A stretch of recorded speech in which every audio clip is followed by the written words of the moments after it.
Hello and welcome to the Pretty Good Gaming Daily Triple, your no shit gaming news video. That's 3 news stories in one video with zero faff. The 2020 DICE Summit wrapped up last night in Las Vegas and even had its own award show to round things off. Other than the Untitled Goose Game winning the Best Game of the Year award, the most interesting thing to happen was what a Disney exec said about its IPs in gaming. Sean Shotport, Senior Vice President of Games and Interactive Experiences at Disney, told the audience of game developers, "I'm here for one specific reason, to empower you to do really unique things with our catalog. We want to tap into the power and creativeness across the industry. Disney isn't the most creative of companies when it comes to entertainment products these days, but it does have some of the most successful IPs in the world, now holding a record-setting 35% of the US market since acquiring Fox. It has all the Disney original and Pixar stuff, plus Star Wars, plus all of Marvel after recently acquiring 21st Century Fox for $71 billion, adding other properties like Alien and Avatar to the mouse's repertoire."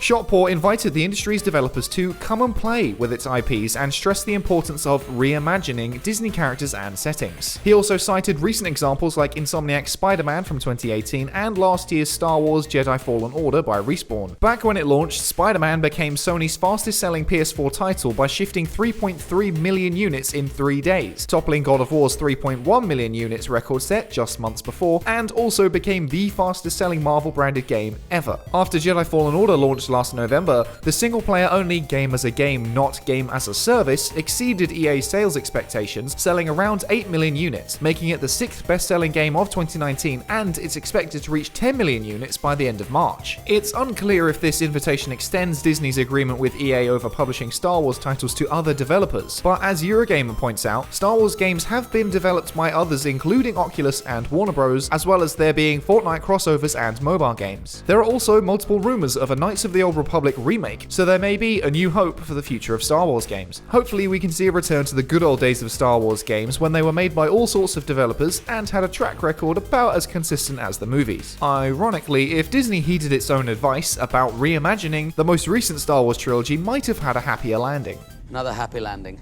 Disney has been winding back its game development efforts for some time now, closing or selling multiple studios including the recently acquired Fox Next, Cold Iron Studios, and Fogbank Entertainment. Instead, Disney relies on licensing its properties out to other studios, with CEO Bob Iger saying in an earnings call last year, "We found over the years that we haven't been particularly good at the self-publishing side, but we've been great at the licensing side." Hopefully Disney can continue the success it's had with Marvel Spider-Man and Star Wars Jedi Fallen Order with games made by other studios. But personally, I'd settle for Disney letting someone else take the wheel of the Split-Second franchise. It's long overdue a comeback. And next up, a report in Bloomberg published early this morning says that the price of the upcoming PS5 may have to rise due to a component shortage. The outlet claims that the availability of the NVMe solid-state drives and other components is low due to it being one of the components used in smartphone manufacturing. The limited supply is driving the prices up and giving Sony a headache in the process. Bloomberg says that Sony is now faced with a dilemma of either raising the price of the PS5 for the consumer or taking a loss at every unit sold. The manufacturing price for the PS5 is reportedly at around $450 per unit currently, meaning that Sony would have to set the retail price to $470 or more in order to make any meaningful profit per sale. Raising the price too high would see Sony run the risk of pricing themselves out of the competition. The key factor is said to be the price of Microsoft's Xbox Series X, which will launch side by side with the PS5 at the end of the year. Sony has historically set the price of their upcoming consoles in February of the launch year, but are said to be keeping cards close to their chest right now and taking a wait-and-see approach. The highest priced console currently on the market is the PS4 Pro at $399. Macquarie Capital analyst and G-string enthusiast Damien Thong said, "Consumers will benchmark their expectations based on the PS4 Pro and PS4. If Sony prices above that, it would likely be to balance a need to offset higher material costs against risk to demand. The PS4 retailed at $399 at launch and cost $381 to manufacture, but Sony are no stranger to selling hardware at a loss. In 2008, tech researcher iSupply estimated that the 20GB PS3 cost a whopping $805.85 to manufacture and sold at a $499 price point, losing the company $306.85 per unit sold. While losing money per sale seems to make no business sense whatsoever,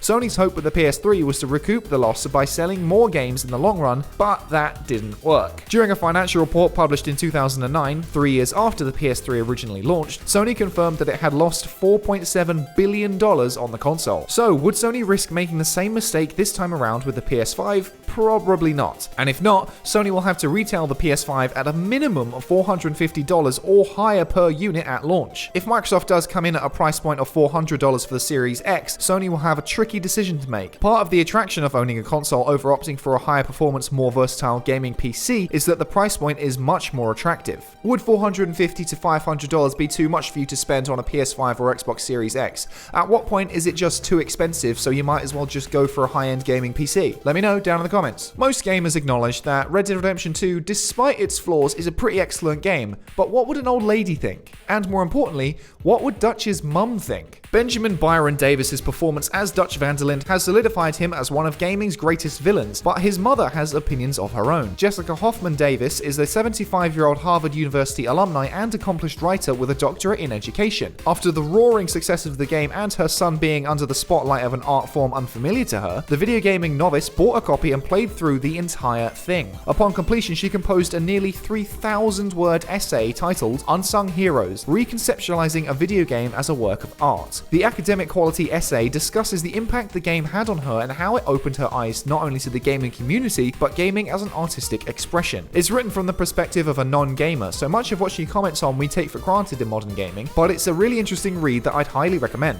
Like hell am I reading all that to you yellow-bellied, good-for-nothing some bitches. I wonder if that was part of Dutch's plan all along. I had a goddamn plan! And that's it for today and this week. If you liked the video, make sure you give it a like to give it a boost. Hit subscribe and the bell if you want to stay up to date on all future installments. Toss a coin to your YouTuber over at patreon.com/prettygoodgaming. It is Valentine's Day after all.